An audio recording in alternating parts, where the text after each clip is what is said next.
This is a running back pyramid of greatness, and today we're building one. I recently made my quarterback GOAT pyramid, but if you're new to the format, it's simple. Players are arranged in a pyramid with the largest tier at the bottom and the smallest at the top. As you move upward, the names become fewer and the standard becomes higher.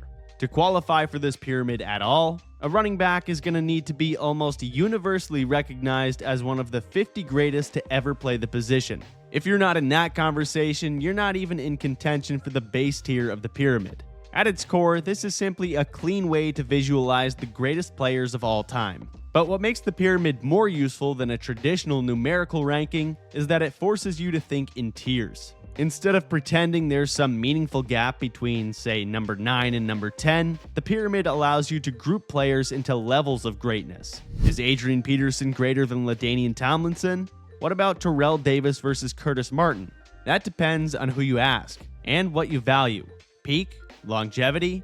But for the record, I will be splitting hairs and placing these backs in the exact order that feels most accurate, fair, and defensible to me, which I have to say was extremely difficult. I'd go as far as to say running backs are almost impossible to rank. I probably spent 5 times longer figuring out who belonged on this pyramid and in what order than I did with the quarterbacks, and I'm still not completely comfortable with it. There are at least 20 players you could reasonably put in tier 5 alone. Nonetheless, we're building a running back pyramid of greatness, tier by tier, and I'll break down every name on it, explaining exactly why each player landed where he did. So here's the formula for evaluating this position. First, I believe it makes sense to value peak more than longevity when it comes to running backs. The position simply comes with too much wear and tear and too many uncontrollable variables like freak injuries to penalize players too heavily for shorter primes. Some running backs completely took over the league for 3 to 5 years and were out of the NFL before they turned 30, but that stretch alone was enough to get them enshrined in Canton. Meanwhile, other guys were able to play into their mid-30s, piling up inefficient yards, yet you'd never seriously argue they belong among the 15 or 20 greatest running backs of all time. Of course, longevity and consistency still matter, just not quite as much as they might at a position like quarterback. So while this certainly won't be just an ordered list of the NFL's all-time leading rushers, it also isn't going to be a ranking of who simply had the greatest single season. Ultimately, this is a blend of talent, peak performance, accomplishments, aura, and the overall quality of a player's career. It's also key to remember that this pyramid is ranking greatness, not necessarily who the best pure running backs were. There are absolutely players who will not appear on this pyramid that I personally think were better football players than some of the names that will. But greatness is a different conversation. So if you're watching this and thinking I left someone out, don't worry. Once the pyramid is built, we'll talk about players who just missed the cut, including some who were unbelievably talented, but didn't quite build the resume needed to make it onto this list. With that said, the third rule of this pyramid is simple. For every running back you believe deserves a spot, you must also be willing to remove someone else. It's easy to say this guy should be on the list. It's much harder to say who he also replaces. We have limited space, so every addition comes with a cost. The fourth factor, and by far the most complicated, is era. Era plays a huge role in a running back's legacy, but there's no easy way to quantify it. Modern athletes are measurably faster, stronger, and more explosive. Running backs today also benefit from sports science, training methods, and nutrition that simply didn't exist 50 or 60 years ago. Take Gale Sayers, for example.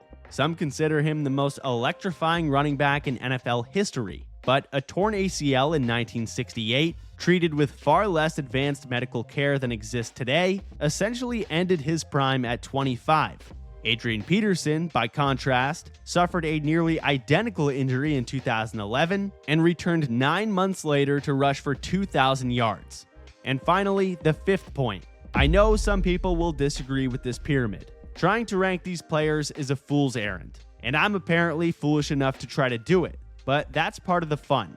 Debating greatness is supposed to spark discourse. If everyone agreed, there'd be no point in building it in the first place. What feels completely logical and airtight to one person might seem outrageous to somebody else, especially when you're ranking NFL running backs, a position shaped by countless variables beyond a player's control. So I encourage you to build your own pyramid and drop it in the comments. Tell me who you moved up, who I left out, and why your tiers look the way they do. Because debates like this are what keep the football world spinning. So with all of that out of the way, laying the foundation in Tier 5, we're starting off with Jamal Lewis. At 245 pounds with surprisingly light feet and explosive burst, Lewis was one of the most physically imposing runners of the early 2000s. And in 2003, he became the 5th player in NFL history to cross the 2,000-yard mark with 2,066. That year, he carried the ball 387 times and ran for a then single-game record 295 yards against the Browns. Now, Lewis didn't sustain elite production for a full decade given injuries and the punishment associated with his play style. But a 2,000-yard season, a Super Bowl title as a rookie, and a few years as one of the most feared runners in football is enough to earn him a place among the greats. Next is Jamaal Charles. If you happen to find yourself in a room full of self-proclaimed ball knowers, there's a very good chance someone is bringing up Jamaal Charles. Because this man was one of the most efficient runners to ever grace the gridiron. Charles didn't run with the power and size of a Jamal Lewis, but what he did have was rare agility, vision, and long speed. Once he cleared the line of scrimmage, chances are the defense had already lost the play. And the numbers back that up. Charles finished his career averaging 5.4 yards per carry. That's the highest mark ever for a running back with at least 1,000 carries. Ever. 2009 to 2014 was his prime. And in 2013, he reached nearly 2,000 yards from scrimmage and scored 19 touchdowns while catching 70 passes. We all remember that legendary game against the Raiders. Unfortunately, 2 separate torn ACLs cost him a year of his early prime and then ultimately ended it in 2015, leaving his career totals a bit short compared to most others in Tier 5. Chris Johnson. As far as pure speed is concerned, there has never been a more dangerous running back than CJ2K once he reached the second level. Johnson ran a 4.24 40-yard dash at the NFL Combine. And unlike many track speed players, that actually carried over perfectly onto the field. One crease was all he needed. If a linebacker took a bad angle, or a safety hesitated for a half second, forget about it. That speed resulted in one of the greatest seasons a running back has ever had. In 2009, with a pathetic supporting cast around him, Johnson rushed for 2,006 yards. But even more ridiculous than that, he finished with 2,509 yards from scrimmage, which is still the NFL record.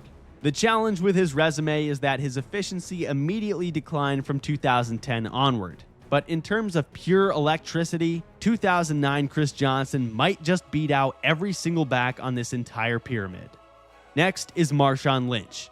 He never had a 2,000-yard season, but Marshawn Lynch is one of those players whose aura and big moments amplified his greatness. From 2011 to 2014, he was the violent force of the Seahawks, a runner who thrived on contact rather than avoiding it, like he absorbed the strength of everyone who tried to bring him down.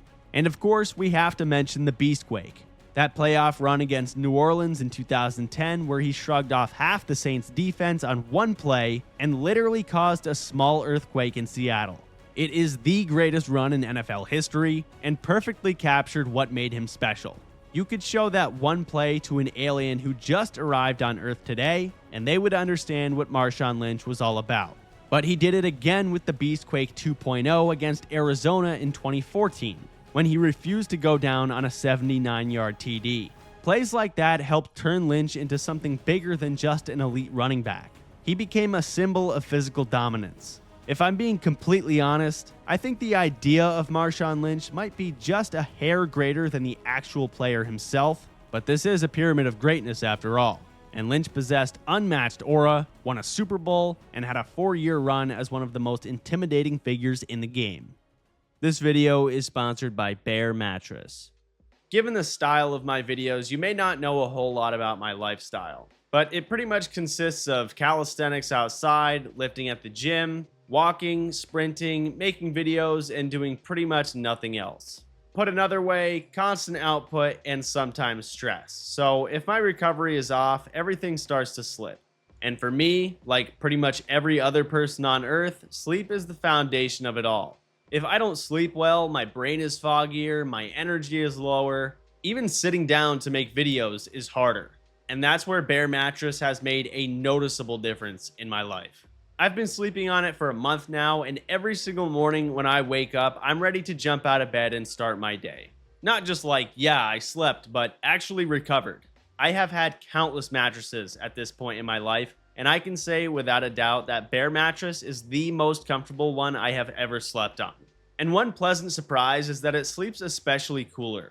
This is going to sound insane, but I live in Florida and I keep my windows open all day 12 months out of the year.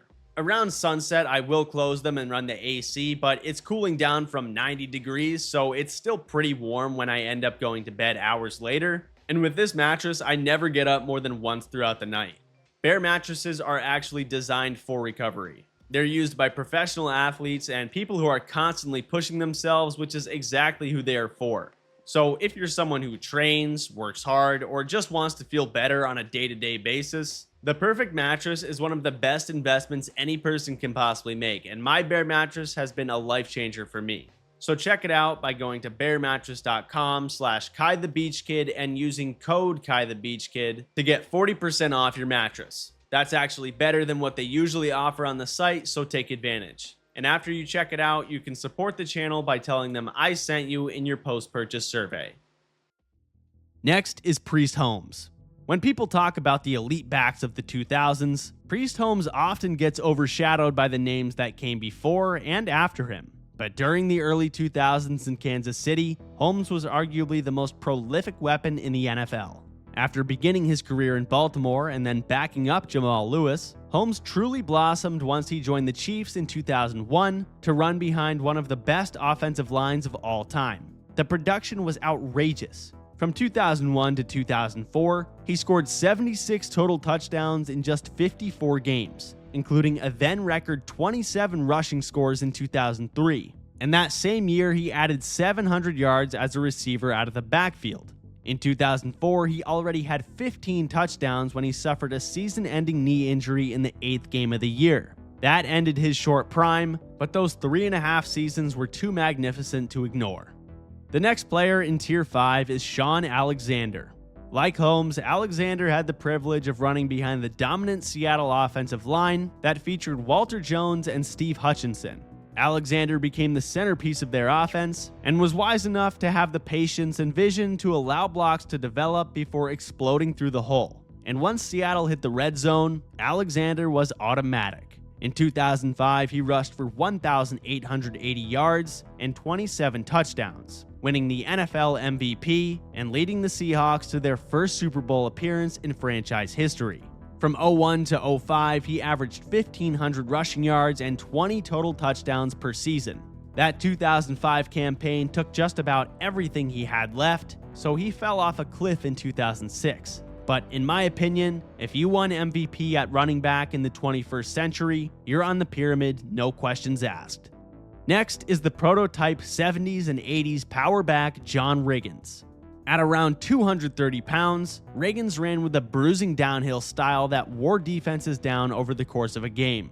He wasn't flashy or particularly elusive, but he was a fucking problem. And what makes Riggins' career fascinating is that his prime came in his 30s. After sitting out the 1980 season due to a contract dispute, he returned to Washington as the lead guy for Joe Gibbs. And in 1982, he delivered one of the most legendary playoff runs a running back has ever had. During the Redskins Super Bowl run that season, Riggins rushed for an NFL record 610 yards in 4 playoff games. And in Super Bowl 17, with Washington trailing Miami in the 4th quarter, he broke loose for a go-ahead 43-yard touchdown run on 4th and 1. One of the great plays in Super Bowl history, and it earned him Super Bowl MVP honors. Next is Roger Craig. Before Marshall Faulk and Christian McCaffrey, we had Roger Craig. Craig was a vital part of Bill Walsh's West Coast offense during the Joe Montana era, a good inside runner who could also split out and win as a receiver. In 1985, he became the first player ever to record 1,000 rushing yards and 1,000 receiving yards in the same season. And he's a 3-time Super Bowl champion. While most backs were strictly ball carriers, Craig redefined how the ones with the right skill set could be used. Sadly, he has a habit of slipping people's memory. When Joe Montana and Jerry Rice are hogging the spotlight, it's easy to understand why. Jerome Bettis. This guy is certainly not winning any races, but for over a decade, he was one of the most dependable power runners the league had. Appropriately nicknamed the Bus, Bettis built his career on the simple idea that once he got moving downhill, defenders were going to have a hell of a time bringing him down. At around 250 pounds, Bettis was a massive back even by NFL standards, and therefore a cheat code in short yardage and goal line situations. 3 years after winning Rookie of the Year on the Rams, he found his true home in Pittsburgh throughout the late 90s and early 2000s, when the Steelers' offense reflected his physical style. In 1997, he rushed for over 1,600 yards and finished his career with nearly 14,000, placing him 8th all-time. And fittingly, Bettis' career ended in storybook fashion when Pittsburgh won Super Bowl 40 in his hometown of Detroit.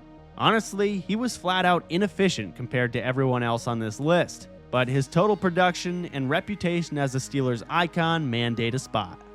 But he's not the greatest back in Steelers history. That's Franco Harris, the running back of the Steel Curtain dynasty. Drafted in 1972, Harris immediately became the star of Chuck Noll's ground attack, and his career quite literally began with maybe the most famous play ever. In the 72 playoffs against the Raiders, a deflected pass appeared to be heading to the turf until Harris scooped it inches off the ground and ran it in for the winning touchdown. You may know that play as the Immaculate Reception. From there, Harris spent the next decade producing. He rushed for over 12,000 yards, made 9 Pro Bowls, and helped Pittsburgh win 4 Super Bowls in the 70s. He was also named Super Bowl IX MVP after rushing for 158 yards and a touchdown against the Vikings. Longevity, championships, and one of the most iconic plays in league history, a spot well deserved. Next up, we have Bo Jackson, who might be the most captivating case on this entire pyramid. Because when you're talking about raw talent and ability, there are people who will tell you Bo Jackson is the greatest running back who ever lived. No surprise, given he was a mythological athlete at 6'1", 230 pounds, with world-class track speed and unbelievable power. Plus, he didn't even lift weights. In just 38 career games, Jackson rushed for 2,782 yards, while averaging 5.4 yards per carry. He could run through defenders, or run past the front 7, and then outrun entire secondaries for 6. The highlights are unbelievable. The 91-yard Monday Night Football touchdown against the Seahawks, running straight through Brian Bosworth at the goal line. The casual jog up the outfield wall after making a catch in center field. There's a reason he's considered the greatest all-around athlete to ever live. But he was never a full-time NFL player, and a hip injury suffered during the 1990 playoffs effectively ended his football career. Therefore, we're left with something closer to a legend than an actual career. But the thing about greatness is that at a certain point, perception becomes reality. If generations of players, coaches, and fans all walk away believing they witnessed something extraordinary, then in a way, that becomes its own form of greatness. Saquon Barkley. Saquon is pretty much what you'd get if you built a running back in a lab. At 6 feet tall, 230 pounds, with elite burst, balance, and receiving ability, he has one of the most complete skill sets we've ever seen at the position. His pairing of power and home run speed allows him to score from anywhere on the field. As a rookie in 2018, he exploded for over 2,000 yards from scrimmage, catching 91 passes and establishing himself as one of the league's best backs from day one. Multiple injuries, including a torn ACL in 2020, interrupted a dominant prime, and he played on Giants teams that failed to consistently put a functional offense around him. But in 2024, he went to the Eagles, rushed for 2,000 yards, and won Super Bowl 59. Still with time to ascend, Saquon is already among the best backs of his generation. Along with the man rounding out Tier 5, Christian McCaffrey. CMC is essentially a slot receiver and running back rolled into one. His route running, hands, and open field agility make him even more dangerous catching the ball than he is taking handoffs. And that versatility has resulted in some historic seasons. In 2019, comprising the prestigious role of entire Carolina Panthers offense, he joined Roger Craig and Marshall Faulk as the only players to log 1,000 rushing yards and 1,000 receiving yards in the same season. And when healthy, McCaffrey has of course carried that dominance over to Kyle Shanahan's well-designed offense. In 2023, he led the league in scrimmage yards and touchdowns, while helping the 49ers reach Super Bowl 58. And after an injury-plagued 2024, he earned his third first-team All-Pro and the Comeback Player of the Year in 2025. CMC is one of the most complete weapons of the 21st century. Now, before we continue, as I mentioned earlier, I'm trying to order these players in the most accurate way possible, but you can easily make an argument for any one of them over another, at least within a few spots. So the most important thing is that they're in the same tier. Arguing Jamal Charles over Christian McCaffrey would be a tough sell, but if you told me Marshawn Lynch should be ahead of Roger Craig, for example, fine by me. Now for the coveted top 4 tiers. Kicking off tier 4, we have Curtis Martin. Few have combined elite production and longevity like Curtis Martin, who rushed for 1,000 yards in each of his first 10 seasons. I think of Curtis Martin like the NFL's Chris Paul, because he didn't possess overwhelming athleticism or rip off jaw-dropping highlight runs. To make up for that, he simply mastered the running back position. Martin had incredible vision, patience, and discipline as a runner. He seldom took negative plays, consistently found the right lane, and put up numbers week in, week out. In 2004, at 31 years old, he led the NFL in rushing, and at retirement, he'd run for over 14,000 yards, which now ranks 6th all-time. Terrell Davis. Only a handful of legends can say they peaked as high as Terrell Davis did in the late 90s. The Broncos' 6th-round pick out of Georgia, Davis won the job as a rookie and went ballistic in Mike Shanahan's zone-running offense. From 1996 to 98, it was TD and Barry Sanders operating at a level far above anyone else. During that stretch, he rushed for over 5,300 yards and won the 1998 MVP with one of the greatest rushing campaigns of all time. That year, he ran for 2,008 yards while sitting out 8 quarters because the Broncos were just that good. In the 1997 playoffs, he rushed for 581 yards in 4 games and was named Super Bowl 32 MVP after rushing for 157 yards and 3 touchdowns against Green Bay. Knee injuries made his career come to a screeching halt after just a handful of truly elite seasons, but an MVP and 2 Super Bowl rings are enough for a gold jacket and a spot on Tier 4. Edgerrin James. Close your eyes and think about the explosive Colts offenses of the early 2000s. You're probably picturing Peyton Manning and Marvin Harrison. But for the first half of the decade, Edgerrin James was just as important. The 4th overall pick in 1999, he led the NFL in rushing in each of his first 2 seasons in the league. But not only was he an elite runner, he was also one of the best receiving backs in the NFL. Catching screens, checkdowns, or splitting out, James was a constant problem everywhere. In 2001, he tore his ACL, but continued producing at a high level for years after his return, eventually finishing his career with over 12,000 rushing yards before his Hall of Fame induction. Jim Taylor. The conversation about great backs from the early 60s always begins with Jim Brown, and understandably so, but the one guy from that era who could at least give him a run for his money was Jim Taylor. Taylor was the workhorse of the Vince Lombardi dynasty. And while Jim Brown cast an enormous shadow over the position, it was Taylor who became the first player in NFL history to rush for 1,000 yards in 5 consecutive seasons, doing so from 1960 through 64. In 1962, he won MVP and led the entire league in rushing with nearly 1,500 yards, which at the time was the 2nd highest total in league history. And yes, that was the one year he actually outrushed Jim Brown. But that shouldn't be used as a knock against him. If anything, it highlights how remarkable the achievement was. Beating Jim Brown in rushing at that time was virtually impossible. More importantly, Taylor was the heart of the NFL's first great dynasty, helping power the Packers to 4 NFL championships and a Super Bowl title. Next is Lenny Moore, one of the first players to play like a modern NFL back. Playing in the late 50s and early 60s alongside Johnny Unitas for the Baltimore Colts, Moore was originally deployed as a hybrid flanker and running back, with much of his role centered around catching passes. He finished his career with over 11,000 yards from scrimmage, which at the time ranked among the highest ever. He was a 7-time Pro Bowler, a 2-time NFL champion, and one of the great Swiss Army knives of his era. Perhaps most impressively, Moore scored a touchdown in 18 consecutive games, a record that stood until LaDainian Tomlinson came along. Next is Marcus Allen, whose career included some of the biggest moments in football history. Allen first achieved superstardom at USC, where he won the Heisman Trophy in 1981 after becoming the first player in college football history to rush for over 2,000 yards in a season.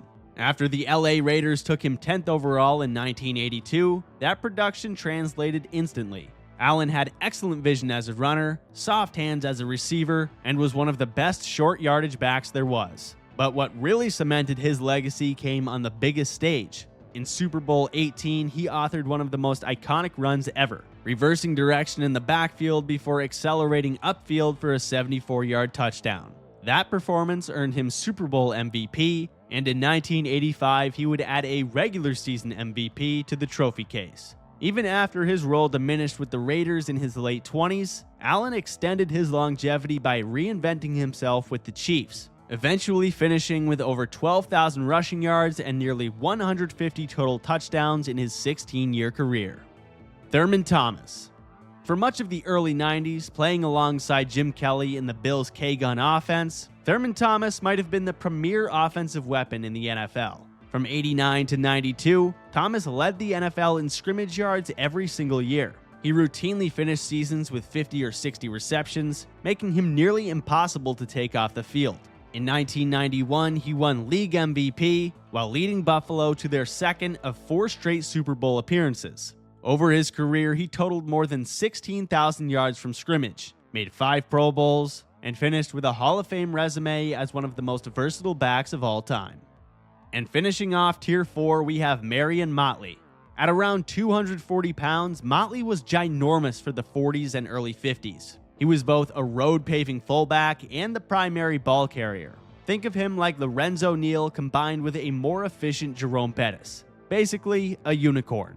Playing for Cleveland under Paul Brown, Motley became one of the faces of the Browns dynasty that dominated the All-America Football Conference before transitioning into the NFL. Motley finished his career averaging 5.7 yards per carry, the highest mark ever among backs with at least 800 attempts. He helped lead Cleveland to 5 championships and was the scariest power runner of the early professional era. That concludes Tier 4, so next up in Tier 3, these are names that everybody knows. First, we have Gale Sayers, who would be at least one tier higher if I were ranking purely on talent. Because in terms of God-given ability and open field electricity, he'd be pushing for the top spot. Sayers arrived in the NFL with the Bears in 1965, and in his rookie season, the Kansas Comet scored 22 touchdowns, including 6 in one game against the 49ers. And the way he did it was almost hard to believe in his time. Sayers had rare acceleration, unbelievable balance, and unfair change of direction. For the icing on the cake, he's also one of the most feared return men to ever live. Unfortunately, a torn ACL in prehistoric 1968 dramatically shortened his career. But Tony Dorsett had no issues with longevity. Coming out of Pitt, Dorsett had just won the Heisman Trophy and finished one of the great college careers of all time when the Cowboys took the speedster 2nd overall in 1977. And as a rookie, Dorsett rushed for over 1,000 yards en route to a Super Bowl title and became one of the great home run hitters in the league. Not too dissimilar from somebody like Devon Achane. At around 190 pounds, once he found daylight, defenders usually didn't have a chance. And few plays demonstrate that better than his legendary 99-yard touchdown run against the Vikings. But Dorsett was also remarkably consistent. The Hall of Famer ran for 1,000 yards in 8 separate seasons, eventually finishing his career with over 12,000. Next, we have Earl Campbell. Unlike Dorsett, this guy just ran through people. Out of Tyler, Texas, and nicknamed the Tyler Rose, Campbell won the Heisman Trophy and entered the NFL 1 year after Dorsett in 1978 with the Oilers, and immediately became the most punishing runner in football. At 230 pounds, Campbell was a force of nature. He won Offensive Rookie of the Year, the NFL MVP, and led the league in rushing 3 straight years from 78 to 1980. During that time, he was arguably the most dominant player in the entire league at any position.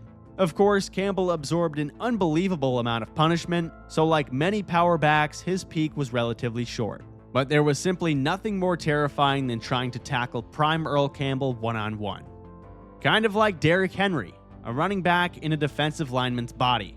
The Titans took longer than they should have to fully hand him the reins, but in 2019 he led the NFL in rushing and then posted back-to-back 180-yard performances in the playoffs. In 2020, Henry became the 8th player to join the 2,000-yard club, but even more amazingly, the ageless wonder hasn't shown any sign of slowing down. His 2016 draft classmate Ezekiel Elliott's prime ended 6 years ago. Meanwhile, Henry just rumbled for 1,600 yards in his age 31 season. He's now 10th all-time in rushing, and with a healthy 2026 could enter the top 6. Marshall Faulk, aka late 90s and early 2000s CMC. After beginning his career with the Colts, Faulk reached another level when he joined the St. Louis Rams, becoming the nucleus of what would soon be known as the greatest show on turf. He was a receiver who also happened to rush for 1,000 yards. From 1999 to 2001, Faulk put together one of the greatest 3 years any running back has ever had. During that span, he averaged over 2,200 yards a season from scrimmage, scored 59 total touchdowns, won Super Bowl 34, and took home league MVP in 2000. Like Roger Craig before him, today's players who can dominate as a runner and a receiver owe a lot to what Marshall Faulk was doing 25 years ago. And just a couple years after he exited the league, we got Adrian Peterson. Peterson joined the Vikings in 2007 and wasted no time showing he was one of the most gifted runners the sport had ever seen. He had the unusual combination of elite speed, violent power, and these glitchy-looking cuts that allowed him to turn a small hole into a 60-yard TD. As a rookie, Peterson rushed for over 1,300 yards, including his record 296-yard game against the Chargers, which also happened to be the first full NFL game I ever watched. Talk about setting an impossible standard. But the peak of his career came 5 years later. On Christmas Eve 2011, Peterson tore his ACL and MCL. Yet, just 8.5 months later, he was ready for Week 1. And in 2012, Peterson rushed for 2,097 yards, 9 yards shy of breaking Eric Dickerson's single-season record, while carrying a Vikings offense to the playoffs that had almost no help around him. Imagine Saquon Barkley somehow running for 2,100 yards on the 2021 Giants. That campaign won him the MVP and remains one of the greatest comeback seasons in the history of sports. Peterson also had elite longevity. He missed 2 full seasons in his prime, but still finished his career with just under 15,000 rushing yards, 3 rushing titles, and a distinction as one of the most mesmerizing physical runners we've ever had the privilege of watching. But rounding out Tier 3 is the guy who would be atop the fantasy football GOAT pyramid. LaDainian Tomlinson was excellent as a rookie in 2001, but would ascend to become the undisputed best back in the NFL over the following half-decade. In 2006, he produced probably one of the 3 greatest seasons ever at any position. That year, he rushed for 1,800 yards, caught 56 passes, and scored a record 31 total touchdowns. He even threw 2 touchdowns that year on his way to the MVP. From 2001 through 08, he ran for at least 1,100 yards every season, caught 50 passes, scored double-digit touchdowns, and averaged 400 touches a year. By the time he retired, LT had over 18,000 yards from scrimmage, more than 160 total touchdowns, and a Hall of Fame resume that places him firmly among the top 10 workhorse backs of all time. Now, this next tier is reserved for some of the most legendary players. Names one could reasonably argue as a top 3 back of all time. First up, we have Eric Dickerson. Dickerson had a collection of traits that didn't make much sense together. At 6'3" with long strides and elite acceleration, he ran with an upright gliding style that made it look like he was barely trying. Yet defenders constantly found themselves chasing him from behind. After starring at SMU, Dickerson joined the Rams in 1983 and rushed for a rookie record 1,808 yards. But in his 1984 encore, Dickerson set the single-season rushing record with 2,105. Since then, we've watched the game become faster, offenses become more explosive, and the season expand to 17 games. Yet that record from 1984 remains unbroken. He led the league in rushing 4 different seasons, and he did it with an unmistakable style formed by the signature goggles and upright form. Next is the juice. When O.J. Simpson's name is brought up today, it's almost exclusively about his post-playing career, which is a real testament to the giant spectacle he created. because he was one of the best running backs there ever was. After already becoming a sensation and winning the Heisman Trophy at USC, Simpson was selected first overall by the Bills in 1969. He had a quiet first 3 years, but once Buffalo finally built the offense around him in the early 1970s, the results were historic. As a former sprinter, Simpson had special open field speed and fluidity for a back of his size, and his peak is arguably the highest ever for a running back, and it came in 1973, when he rushed for 2,003 yards, becoming the first player in NFL history to break the 2,000-yard barrier. But the most important part is that he did it in a 14-game season, averaging an incredible 143 yards per game. From 72 to 76, OJ led the league in rushing 4 times and won the 1973 MVP. You've heard the phrase, "the juice is loose," countless times, and it's not for no reason. Next, we have the king of longevity, Emmitt Smith. Earlier in the video, I said few have combined elite production with longevity like Curtis Martin. Well, no running back has ever combined those two things like Emmitt Smith. The Cowboys took him out of Florida in 1990 and made him the focal point of the dynasty of the 90s, running them to 3 Super Bowl titles behind the legendary Dallas O-line. He displayed his durability and consistency by rushing for 1,000 yards in 11 straight seasons, won the MVP in 93, and led the league in touchdowns 3 times. And the highlight of his career came that same MVP season, when Smith separated his shoulder in a crucial game against the Giants, but still willed the Cowboys' offense in overtime to secure the division and home field advantage before eventually winning Super Bowl 28 MVP.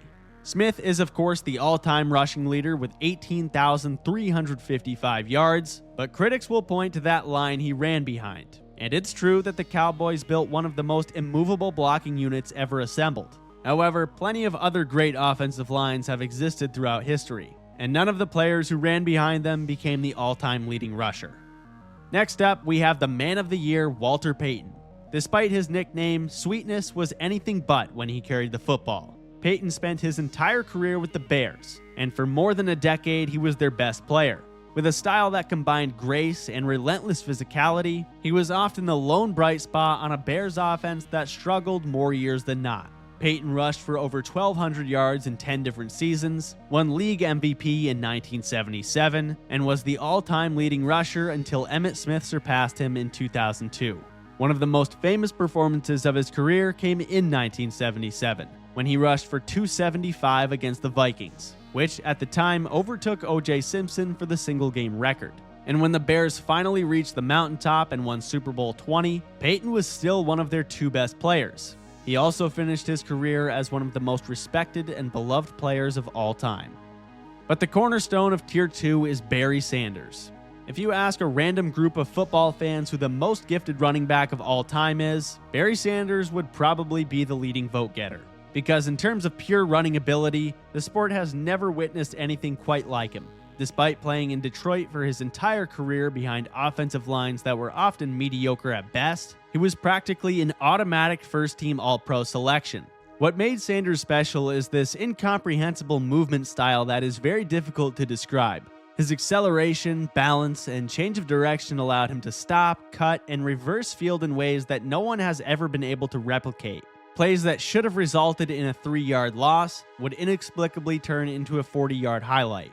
In many ways, Barry Sanders turned broken plays into his specialty, which is hard to argue with because he rushed for over 1,100 yards in all 10 seasons of his career, won co-MVP with Brett Favre in 1997 after rushing for 2,053, and retired with over 15,000 rushing yards despite walking away from the game while still near the peak of his powers. In fact, when Sanders abruptly retired before the 1999 season, he was under 1,500 yards away from breaking Walter Payton's all-time rushing record. But numbers alone don't fully capture Barry Sanders. For fans in the 90s, watching him run the ball was simply the most entertaining experience the sport has ever given them. But not even Barry Sanders' own father thought he was better than Jim Brown, who stands atop the pyramid alone in Tier 1. For 2 decades after he retired, the debate over the greatest running back in football history didn't even exist, because the answer was simply Jim Brown. Brown entered the NFL in 1957 with the Browns, and was the best player in the league in his rookie year. At 6'2" and around 230 pounds, Brown towered over everyone with a physical superiority that the athletes of his era simply weren't equipped to handle. In 9 seasons, he led the NFL in rushing 8 times, and still has the record for career rushing yards per game with 104. But what really illustrates his start-to-finish destruction is the fact that he won MVP in each of his first 2 years, and then again in his final season. He retired in 1966 at 30 years old to pursue acting, while still clearly the best running back in football, and holding just about every significant rushing record the league had. Now that we've completed the pyramid, I want to address some things that I think deserve a deeper discussion. First, a quick point. Part of me wanted to put Walter Payton, Barry Sanders, and Jim Brown in Tier 1 together, but I ultimately decided that 3 players in Tier 1 just wasn't right.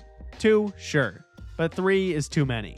Jim Brown had to be in Tier 1 in my opinion, and I didn't think it was justifiable to have Walter Payton or Barry Sanders in one tier above the other.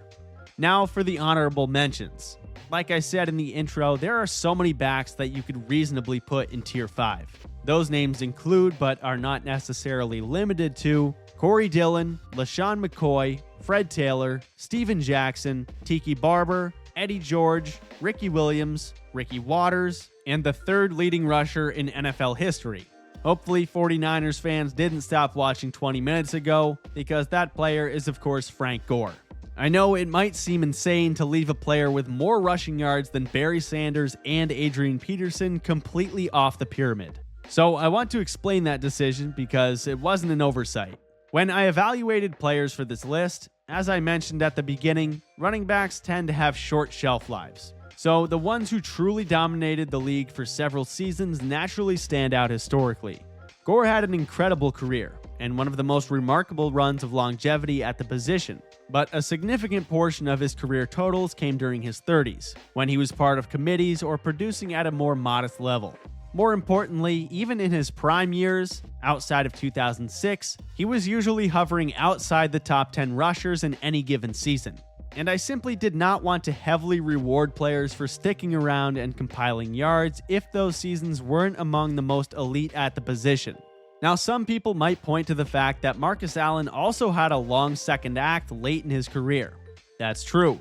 But the difference is that Allen's peak included a regular season MVP, a Super Bowl MVP, and a half-decade where he was one of the top 5 backs in the game, heights Gore never quite reached. At first glance, it might also seem strange that Jerome Bettis is here while Gore isn't, especially given Gore's higher career rushing total. But Bettis' peak included 2 first-team All-Pro selections and 2 top 5 MVP finishes, along with an intimidation factor and physical presence that made him one of the most memorable backs of his time. That doesn't mean Frank Gore wasn't great, it just means that to make this pyramid, the bar was incredibly high, and you have to draw the line somewhere. And earlier in the video, I also mentioned that this pyramid is ranking greatness, not necessarily the best actual running backs. And a perfect example of that distinction is Clinton Portis. Because if I were talking strictly about how good a player was at actually playing the position, I personally think Portis was better than at least a couple of the backs who made the pyramid. Names like Marshawn Lynch or Jerome Bettis. Portis was an outstanding runner. He had 4.2 speed, the toughness to carry a heavy workload year after year, and was a great pass blocker to boot. Debuting in 2002, he rushed for over 1,500 yards in each of his first 2 seasons in Denver, and remained elite after his trade to the Redskins. But the problem for Portis is context. Much of his prime was spent on Redskins teams that were outside the spotlight, and almost never serious contenders. As a result, he never built the kind of narrative momentum that fuels a player's historical legacy. He was extremely good for 7 years, but he never had the MVP season, signature playoff run, or the defining moment to elevate him onto the pyramid. There is only one Barry Sanders after all. If you have issues with this list, trust me, it's not set in stone for me either. So let me know what corrections you'd make and how your pyramid would look in the comments below.